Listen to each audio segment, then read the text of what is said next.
ఇక్కడ మెడికల్ కాలేజీలు ప్రైవేటీకరణ అనేది దేశం మొత్తం కూడా ఇదే పీపీపీ విధానమే ఉంది. కోర్టుకి వెళ్ళినా కూడా జగన్మోహన్ రెడ్డికి ముట్టకాయలు పడతాయి, జాగ్రత్త అనేసి టీడీపీ వాళ్ళు అంటున్న వాదన. మొన్నే చూశారు కదా వివేకానంద రెడ్డి హత్య కేసులో ఏం జరిగిందో. ఇది ఏ విధంగా జరిగిందో చూడండి. పీపీపీ అసలు ప్రభుత్వ కాలేజీ మెడికల్ కాలేజీని ప్రైవేటీకరణ చేయడానికి ఏ హక్కు ఉంది, ఏ జీవో ఉందిరా మీకు? అసలు ఏ విధంగా మాట్లాడుతున్నారు మీరు? అసలు నాకు అర్థం కావట్లేదు. అసలు ప్రభుత్వ మెడికల్ కాలేజీలు ప్రజల కోసం, చదువుకున్న కుర్రోళ్ళ కోసం మెడికల్ కాలేజీలు కట్టింది ఆయన. మీరేమో దాన్ని దోచుకోవడానికి ఇది చేస్తున్నారు.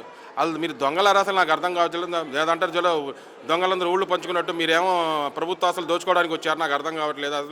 అసలు ప్రభుత్వం ఇది లేకపోతే దొంగల ప్రభుత్వమా? అసలు పవన్ కళ్యాణ్ అనే వ్యక్తి ఎంత నేగ్గా మాట్లాడాడంటే, నేను ప్రశ్నిస్తా అన్నాడు. ఏం ప్రశ్నించాడు?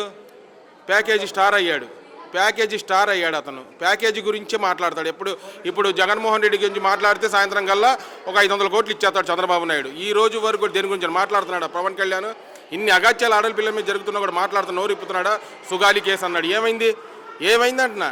ఎంతవరకు ఎలక్షన్కి ఇచ్చేసుకోవడం తప్ప దీన్ని మీరు చేసింది ఏంటి చెప్పండి? కూటమి ప్రభుత్వం వచ్చి 2 సంవత్సరాలు కావాలి దగ్గర. మీరు చేస్తుంది ఏంటి అసలు నాకు అర్థం కావట్లా. దోచుకోవడానికి వచ్చారా? ఎంతవరకు మీరు 18 నెలలు 19 నెలలు ఫోకస్ అంతా జగన్మోహన్ రెడ్డి మీద పెట్టారు, ప్రజల మీద పెట్టట్లా. జగన్మోహన్ రెడ్డి నిన్న మాట్లాడిన ఒక సబ్జెక్ట్లో మీకు దమ్ము గట్సు మగాళ్ళు అయితే నిన్న సబ్జెక్ట్ మాట్లాడిన దాని మీద మీరు బయటికి రండి. జగన్మోహన్ రెడ్డి ఏ విధంగా మాట్లాడాడో, ఋషికొండ గురించి మాట్లాడాడు. ఋషికొండ గురించి మాట్లాడినప్పుడు మీకు నిజంగా చెప్పాలంటే దమ్ముంటే రావాలి బయటికి. మీరు నిన్న ఏం మాట్లాడాడు అతను? ఋషికొండ కావాల్సినది ఒక ప్యాలెస్, అది ఎలాంటిది అంటే ఒక మ్యూజియం లాంటిది. ఎవరైనా పుతిన్ రావచ్చు, రష్యా అధ్యక్షుడు పుతిన్ రావచ్చు. ఎందుకు చెప్పాడు? అతను చేసిన దానికి అది వైజాగ్ సిటీకి కాదు, మన ఆంధ్రప్రదేశ్కి ఒక చీనం లాంటిది కట్టాడు అతను. దాని గురించి మాట్లాడరు మీరు. ఎంతవరకు దోచుకోవడం. ఈ దోచుకోవడం తప్ప మీకు ఏం చేస్తున్నారు ప్రభుత్వం వచ్చి ఈ రోజు వరకు? అమ్మ ఒడి లేదు, విద్యా దీవెన లేదు, వసతి దీవెన లేదు, ఏమీ లేదు మీ దగ్గర. దోచుకోవడం మీ దగ్గర ఉంది. ఇదంతా ఎట్టుందంటే స్టూవర్ట్పురం దొంగలు అన్నమాట. మీరు దోచుకోవడానికి వచ్చారు. స్టూవర్ట్పురం దొంగలు ఏంటంటే రాత్రిపూట దొంగిలిస్తారు, మీరు పగలపూట దొంగిస్తున్నారు. అన్ని ప్రభుత్వ ఆస్తులు దోచుకోవడానికి వచ్చారు. ప్రజలకి మీరు ఏదైనా చేశారంటే మేము రెడీ రావడానికి. మీరు ఏదైనా చెప్తున్నాం అనుకుంటున్నాను. బొరెస్టులకి భయపడతారనుకుంటున్నారు. అరెస్ట్ అనేది మా ఎంట్రీకతో సమానం. ఇప్పుడు చెప్తున్నాం, ఎంట్రీకతో సమానం. ఇప్పటికైనా అరెస్ట్ అయినా రేపడే ఇవాళ కాబట్టి రేపు అరెస్ట్ అవుతున్న భయం మాకు లేదు. అరెస్ట్కి తెగించే బయటకు వచ్చాం. జగన్మోహన్ రెడ్డి అనే వ్యక్తి గురించి, అతను చేసిన పాలన గురించి ప్రతి కార్యకర్త మాట్లాడగలడు. ఈరోజు మీకేదో రెడ్ బుక్ రాజ్యాంగం, బొంగులో రాజ్యాంగం అనేది ఎవరు భయపడ్డు.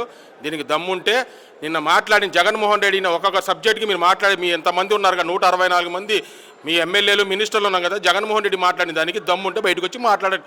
దాని ప్రకారం మేము కూడా రెడీగా ఉంటాం. అంతేగాని ఏదో భయపడిపోయి మా ఎంట్రిక పీకలేరు.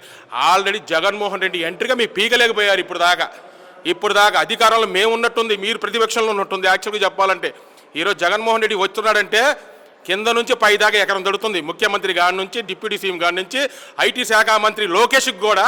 ఇప్పుడు చెప్తున్నాను, మీకు దమ్ము ధైర్యం ఉంటే జగన్మోహన్ రెడ్డిని ఎదుర్కోండి. ఏ విషయంలోనే ఎదుర్కోండి, మేము రెడీగా ఉంటాం. ఎందుకంటే ఆయన చేసిన పరిపాలన, ఆయన చేసిన ఈ రోజు వరకు ఏ రాష్ట్ర ముఖ్యమంత్రి కూడా చేయలేడు, చేయబోడు కూడా. ఇప్పుడు కూడా జగన్మోహన్ రెడ్డి చేసిన అభివృద్ధి మీరు క్రెడిట్గా చెప్పుకుంటున్నారే. ఏది చెప్పండి? మెడికల్ కాలేజీలు ఎగ్జాంపుల్, మన బందర్ పోర్ట్లు అది ఎగ్జాంపుల్. ఏది చేసినా జగన్మోహన్ రెడ్డి చేసిందని మేము చేసామని చెప్పుకునే దద్దమ్మ ప్రభుత్వం ఇది ఉందంటే కూటమి ప్రభుత్వం. ఇంతకంటే మేము చెప్పకూడదు. మీరు చేతగాని ప్రభుత్వం, దద్దమ్మ ప్రభుత్వం. అసలు ఇందాక చెప్పాలంటే మీరు రాజకీయంగా అయితే పనికిరారు. జగన్మోహన్ రెడ్డి ముందు కాలి గోటికి కూడా పనికిరారు.